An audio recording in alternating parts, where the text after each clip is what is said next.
lahat, samahan niyo po ako sa araw na ito. Almusal tayo with Neb.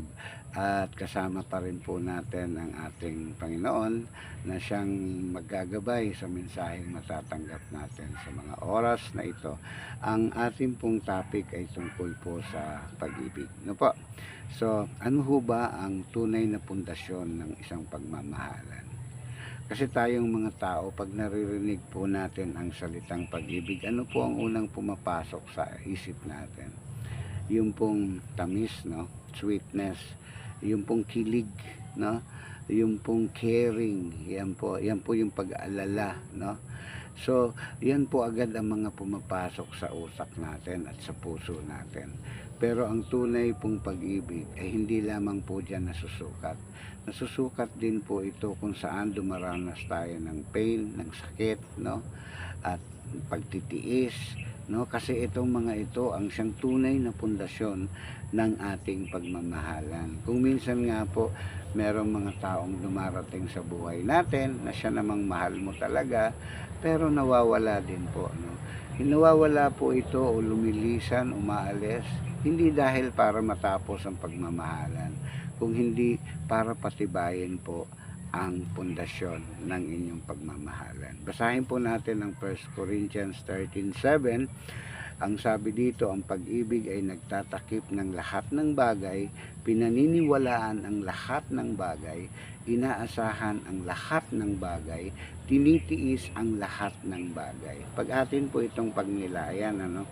Pag sinasabi hong nagtatakip ng lahat ng bagay, hindi po dapat natin ibunyag ang kahinaan ng bawat isa. Pinagtatakpan natin ito, hindi natin ito dapat maging dahilan para iwanan siya. Kung hindi, ito ay maging dahilan para maging tama ang lahat, no? Para po itong isang bubong na matibay na kung saan kalakas ng hangin at bagyo ay hindi ho ito matitinag. Ito ho ang poprotekta sa ating pagmamahalan. Ano, magiging safe tayo pag nandun tayo sa ilalim ng bubong na yon at dumaranas tayo ng isang matinding bagyo. No po? So, pangalawa po, sinabi niya na pinaniniwalaan ang lahat ng bagay.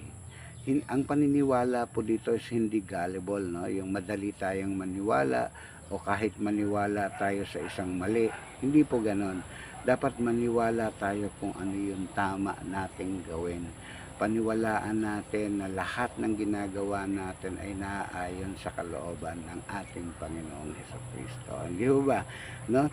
At ang pangatlo, sinabi niya, inaasahan ang lahat ng bagay. Dito po nagkakaroon tayo ng pag-asa. Nagkakaroon tayo ng hope. Anumang bigat, anumang sakit, anumang sitwasyon. Pag meron hong Diyos na magpapatnubay niyan, maniwala kayo, mangyayari ang inyong kalooban. So, ayan po yun, ano? Tinitiis ang lahat ng bagay. Kung minsan ho, iniisip ng tao na kapag nasakit na kapag pinaglayo kayo, tapos na. Pero sa mata ng Diyos, pwede hong ito ay isang pagsubok lamang na ang distansya ay paraan para lumalim palalo ang inyong relasyon. Para hong gintuyan na lalong tumitingkad kapag ka nadadarang sa apoy. Ano po? So, ganun din po ang pag-ibig. Pinatatatag ito ng mga pagsubok, no? Kasi ang tunay pong pagmamahalan ay hindi lang ginagawa kung kailan madali, no? Kung hindi, ito ay ginagawa natin dapat kung kailan tama. Yan.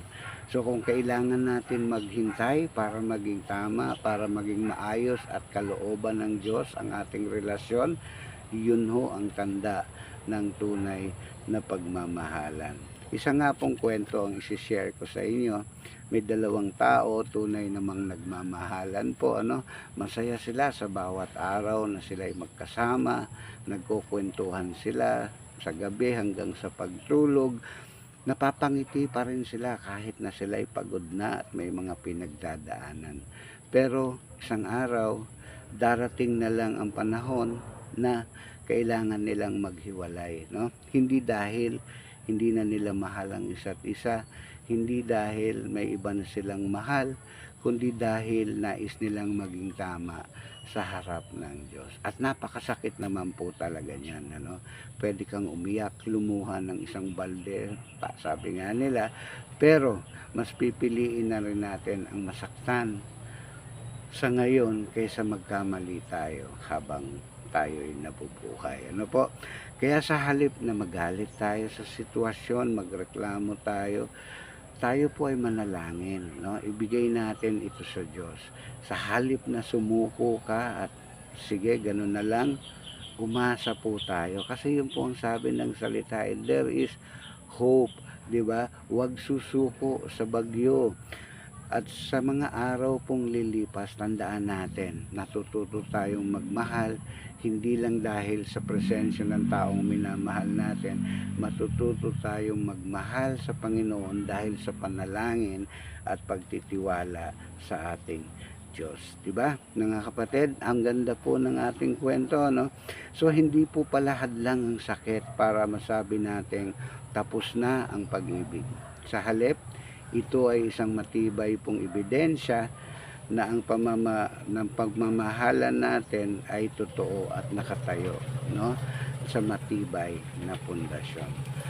Tandaan po natin, minsan po kapag ang taong ay ibinigay natin sa kamay ng ating Panginoong Hesus, ay babalik yan sa tamang panahon, sa itinakda ng Diyos, no? Sa mas matatag, sa mas malinis at mas totoo ang pagmamahalan. Yun lamang po ang sharing natin ngayon. Nawa po ito ay makapagpalakas ng ating